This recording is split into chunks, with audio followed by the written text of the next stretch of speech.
Recipe 101, and this is the final on Robin. I was going to do an update, and then I never did, and I just got busy and having fun getting Robin back together. That before I knew it, he's back together. So as you can see, we've got everything back on the base. We got Robin back on the base. We got Kate back on, and everything is looking pretty good. I'm really happy with how it turned out.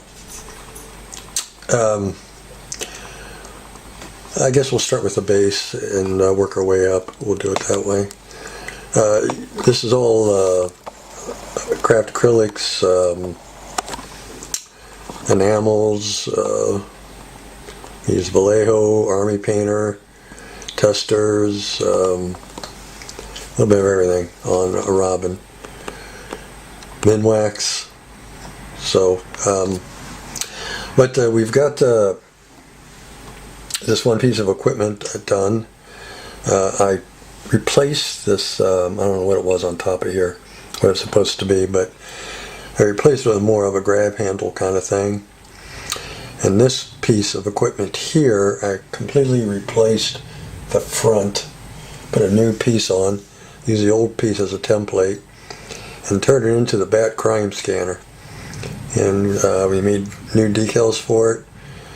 We put an antenna on it, a loop antenna where the test tube holder used to be, and modified that, and I think it looks a ton better than, I don't know what that piece of equipment was supposed to be, but I didn't like it, never did, and got rid of it. So that's the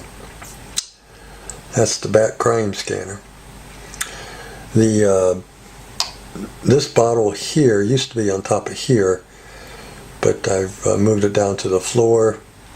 This one over here, these weren't molded in a clear, they were molded in white, so my only option was to use a tester's metallizer, the aluminum, and just make them aluminum beakers and or containers to that held the fluid, whatever it's supposed to be, and put them both on the floor.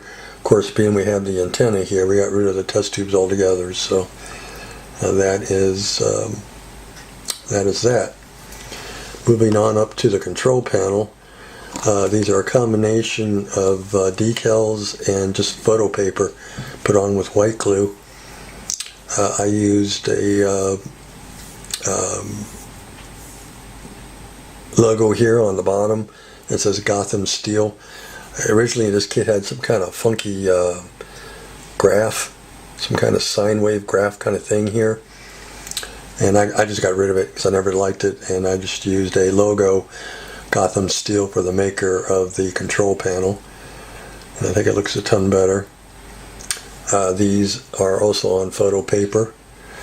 These are just images I took of oscilloscopes that had sine waves that I put on there. We go further up, and those are JT Graphic decals that I modified a little bit.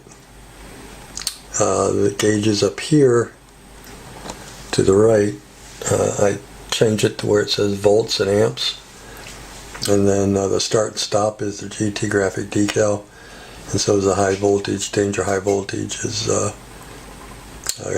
decal. And then the switch area has been painted a wood tone. The contacts, we have a positive and negative decal. And then the temperature, the thermometer of the equipment right here is also JT Graphics. So we got some that are stock JT Graphics, some that are modified JT Graphics, and some that are my own doings. So a little bit of everything on the control panel. And then on the back of the control panel, I've added a material. I thought about just doing like I did before and painting it black, but I never liked that. It didn't look finished, and by adding this black material on the back, it gives it a nice finished look on the back. So that's what we did with the control panel. And then moving on to Robin, you saw everything I've done to Robin paint wise. He is finally wearing his cape again, which is good to see. I've altered the mask to where it kind of looks more like the TV show. And I got this whiteboard behind him because my camera wouldn't focus for some reason. But anyway, I made the mask a little bit more like the TV show, where I added the side bands, and the top of the mask goes straight across.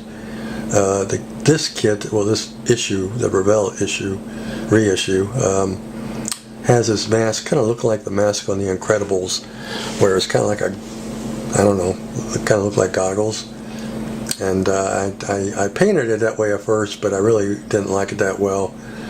I liked it better as I had it the first time around, which I did the same thing, and get it looking more like the TV show Robin's mask.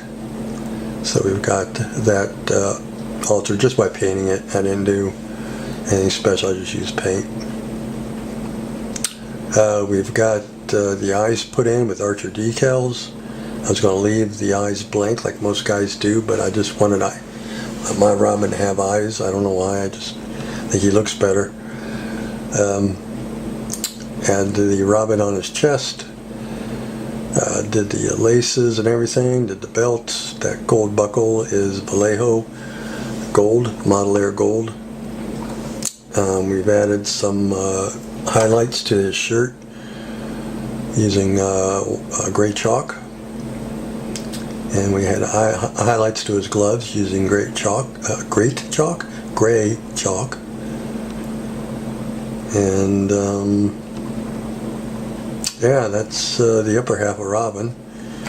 His lower half, we've added gray chalk to his boots to give his boots some highlights. We've added a little bit of chalk to his kneecap to kind of brighten it up a little bit. It really doesn't look that much different on camera, but in person it does. But and also the top of his thighs have a little bit of white chalk, kind of brighten them up a little bit. The boots have white chalk to give them some highlights. I'm just letting the natural room light give me my shadows. So that's story on the boots. The underneath of the boots I didn't paint. I let that primer showing through, just because I thought it looked more like a bottom of a boot would. And I think that is about it for Robin. Yeah, I'm really happy how he came out. It's good to see him back to be in one piece. And yeah, it'll look great beside Batman again. Now I want to redo Batman. Even though he hasn't fallen apart yet, I would like to redo Batman as well. I think that is it. I think I covered everything on Robin. Pretty cool. I also have an old Superman, a Revell Superman, that I like to redo as well. And he's in pretty bad shape, my Superman. So we might break him out and redo Superman down the road, and Batman as well.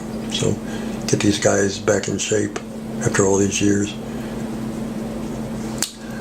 Alright guys, I guess that's it for this video. We have a lot coming up, so until then, take care, and we'll see you in the next video.